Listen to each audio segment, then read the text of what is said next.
4 ദിവസം കഴിഞ്ഞാൽ അന്താരാഷ്ട്ര യോഗാ ദിനമാണ്. കേരളത്തിന് ഇതുവരെ യോഗയിൽ ഒരു ഗിന്നസ് റെക്കോർഡ് ലഭിച്ചിട്ടില്ല. ആ റെക്കോർഡ് കേരളത്തിലെത്തിക്കാനുള്ള തീവ്ര ശ്രമത്തിലാണ് കോഴിക്കോട് പന്തീരങ്കാവ് സ്വദേശിയായ 8ാം ക്ലാസ്സുകാരി ഉമ. കേരളത്തിന്റെ ഗിന്നസ് പ്രതീക്ഷ കൂടിയാണ് ഈ കൊച്ചുമിടുക്കി. യോഗയിൽ അഗ്രഗണ്യാണ് ഈ 8ാം ക്ലാസ്സുകാരി. ചെയ്യുന്ന ഓരോ ആസനങ്ങളും അത്ഭുതത്തോടെയല്ലാതെ നോക്കി നിൽക്കാൻ കഴിയില്ല.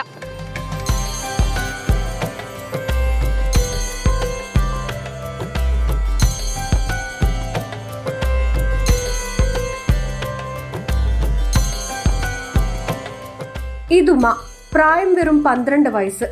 പ്രായത്തെ വെല്ലുന്നതാണ് ഉമയുടെ യോഗാഭ്യാസ പ്രകടനങ്ങൾ.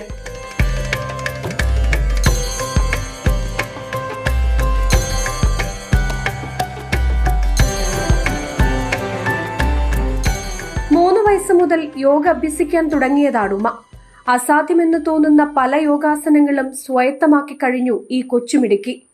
യോഗാധ്യാപകൻ കൂടിയായ അച്ഛനാണ് യോഗയിലെ ഉമയുടെ ഗുരു. ഒരു 8 വർഷത്തോളമായിട്ട് ഇപ്പം ഗൗരവതരമായിട്ട് യോഗ പ്രാക്ടീസ് ചെയ്യുന്നുണ്ട്. സാധാരണ നമ്മൾ പഠിക്കുന്ന സമയത്ത് ഒരു പ്രാഥമികമായ ഒരു 10-24 ആസനങ്ങളാണ് നമ്മൾ പഠിക്കുക.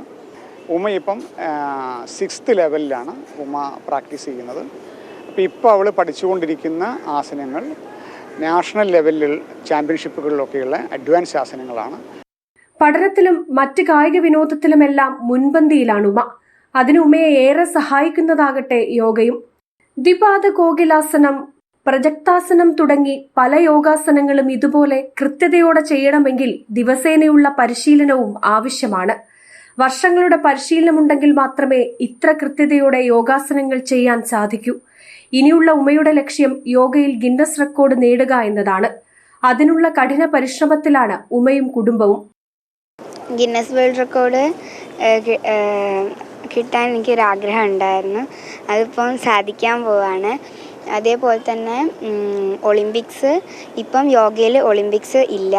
അത് ഇനി വരുന്ന വർഷങ്ങളിൽ ഒളിമ്പിക്സ് കേന്ദ്ര ഗവൺമെൻറ് യോഗയിൽ ഉണ്ടാവും. അപ്പോൾ അതിൽ ഇന്ത്യൻ്റെ ആയിട്ട് ഒളിമ്പിക്സിൽ പങ്കെടുക്കണം എന്ന് ആഗ്രഹമുണ്ട്. യോഗാ ദിനത്തിലായിരിക്കും ഗിന്നസ് റെക്കോർഡിനായുള്ള ഉമയുടെ പ്രകടനം നടക്കുക. ഉമ കേരളത്തിന്റെ ഒന്നാകെയുള്ള പ്രതീക്ഷ കൂടിയാണ്. കേരളത്തിലെ ആദ്യത്തെ യോഗയിലെ ഗിന്നസ് പ്രതീക്ഷയാണ് ഉമ ജിജു. കോഴിക്കോട് കടപ്പുറത്തു നിന്നും ക്യാമറമാൻ സന്തോഷ് മണ്ണാർക്കാടിനൊപ്പം അനഘ ഹർഷൻ, ജനം.